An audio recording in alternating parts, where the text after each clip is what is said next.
William from Tallahassee, Florida asks, what are your thoughts on NFL stadiums versus college football stadiums? Would you rather go to Jacksonville's new design or Maverick Stadium in Logan, Utah? Why or why not?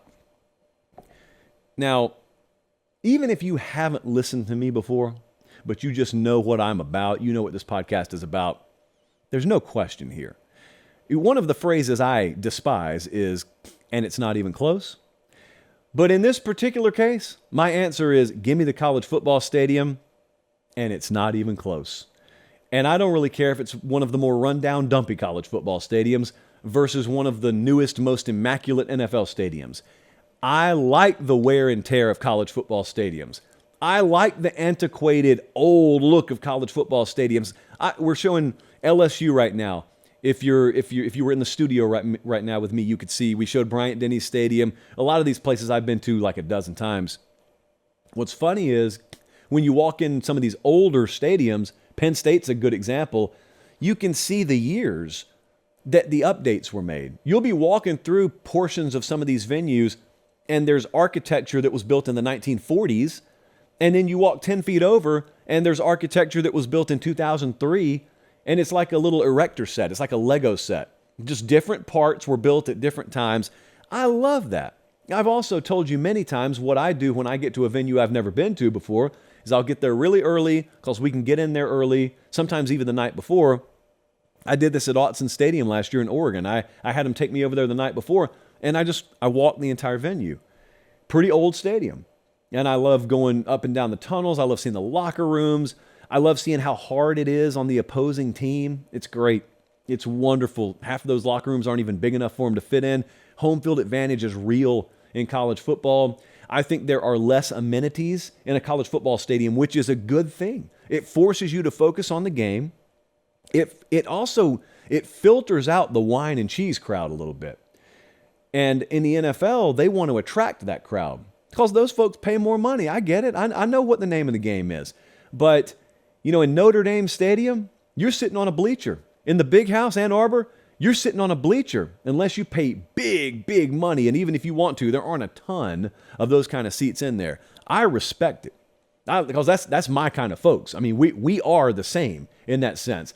I would much rather sit in a place where there's no backrest where I'm sitting and I've only got like 18 inches between me and a little sticker that indicates where the next seat starts. I'd rather sit in that kind of place if I know in turn everyone else is going to be as rabid and as passionate as me.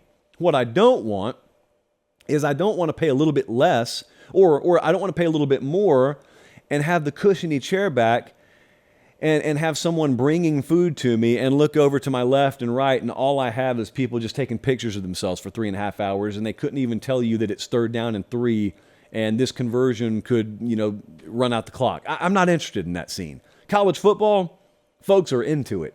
And I think in many ways it's because the stadiums themselves, you got to be a warrior. You got to be kind of a trooper in your own right to put yourself through that for 3 or 4 hours and to not care about it, to actually embrace it. Whereas in the NFL, if the Jacksonville Jaguars played in the swamp, the Jacksonville Jaguars would not sell nearly enough tickets to pack that place because the NFL crowd is not into that. It's one of the beautiful differences between the NFL game and the college game. And I know there's a big effort out there to push the college game towards the NFL game. It's not a mystery why. The NFL game makes more money. NFL teams are worth more than college football teams. I don't think that's a problem because NFL teams are worth more than everything. The NFL is worth more than everything. There's a lot of beauty in understanding there's a maximization of your value when maintaining your authenticity. There is a maximum amount of worth that college football can have without sacrificing college football. And it doesn't have to be apples to the NFL. And one of the great lines of demarcation between the Sunday game and the Saturday game is I go to the Cotton Bowl in Dallas to watch OU Texas. There are no suites. I told the story 2 years ago when I was out there. I'm standing next to Mark Cuban on the sideline. He's a billionaire. There's no suite for him. So he's either going to sit in the stands or stand on the field, but there is no luxury suite. Mark Cuban can't bring 30 of his friends over there to the Cotton Bowl. Why? Because the stadium was built, I think, 5 minutes after the Civil War ended, And that is exactly what it looks and feels like. There's one tunnel in, there's one tunnel out. Both teams share it. It's in the middle of a state fair. Cowboys aren't going to do that, nor should they. They need to play their game. We'll play our game. And that's my platform as college football commissioner. Feels good to get that off my chest.